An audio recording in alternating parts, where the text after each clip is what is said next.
Hello again, students. We're going to take a look at an SAQ, and we're going to start by looking at this wonderful image we have in front of us. As with any good SAQ, one of the first things you're going to want to do when you get the SAQ in front of you is to take a look at the material, whether that's text or whether that is an image, and in this case, it is an image. So let us have a look. Okay, I'm going to activate my little annotating tool here so you can follow along with a little red dot. So right off the bat, it looks like the bulk of this picture seems to be taken up with a ship of some sort, maybe possibly a second ship right here. Looks like there's a lot of people. They're all seem to be wearing these hats, which remind me of those pilgrim hats that we learned about in elementary school. That's interesting. I wonder if that's a thing for like the Dutch. I wonder if these are all Dutch people. Anyways, looks like there's two boats on the ocean. There's a third smaller boat right here. Looks like the design of the boat is following that Carvel design, flat-bottomed or a curved bottom. I'm not an art history expert, but this definitely doesn't look like a European painting, or at least I don't think I've ever seen a European style painting that quite looks like this one. So with that said, let's see what they've got to say about it. And so this SAQ, okay, once we've had a chance to look at the SAQ, then we may want to look at the information. So it's part of a screen, something that would have been like set up or hung perhaps in someone's room, depicting a Dutch ship in China created on the eastern Indian coast around 1600. Okay, and this is from a museum in the Netherlands. Alrighty, so I was right, it isn't a European painting, but it is depicting Europeans working in Asia. And the question says, explain the extent to which this document represents a change in global trade in the time period 1450 to 1750. Okay, so that's unit 3 and 4, and it's asking us how this particular screen demonstrates change in the global trade patterns during this time. What I would encourage you to do is to go ahead and pause right now and maybe think about some ways in which that is the case. And then I'll go ahead and I'll click to the next page.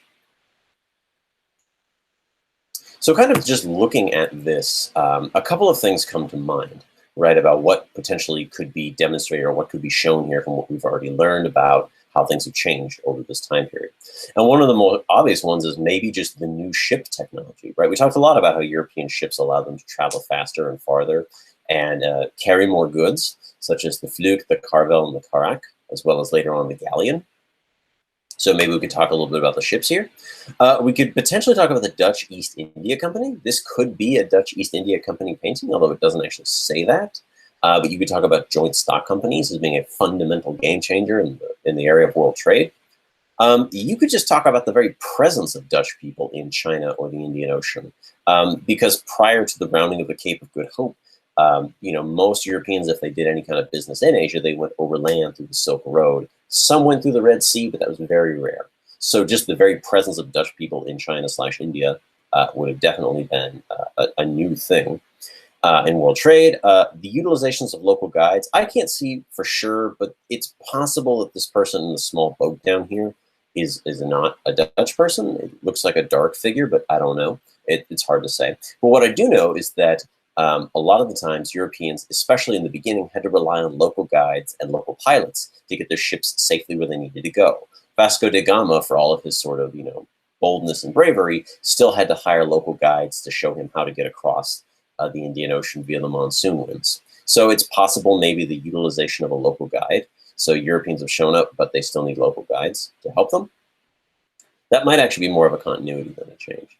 And finally, I talked a little bit about cannons, and it's possible that these square holes might be cannons. They don't really look like cannons, but anything is possible. I don't think that would be the strongest argument you could make, but yeah, maybe. Cannons were a really big thing. Keep in mind that the Indian Ocean trade historically never needed cannons because nobody was trying to rob your stuff.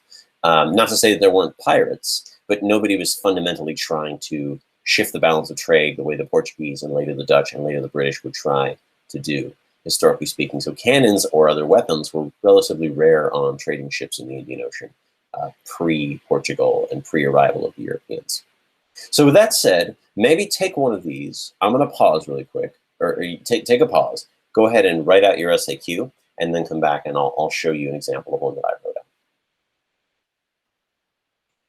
So one example that I wrote out, I chose to simply to go really simple and just talk about the presence of Europeans, which again, sounds simple, but that's a radical change in global trade during this time period.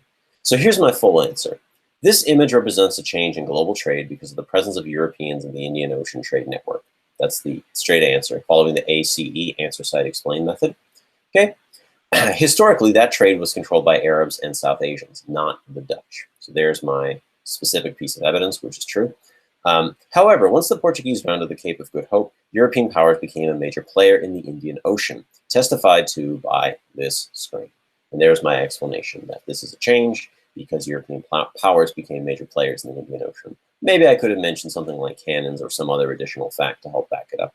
But on the whole, this would be a satisfactory answer for your SAQs. I would encourage you to think about ways you could answer it with the other suggestions I gave as a kind of practice.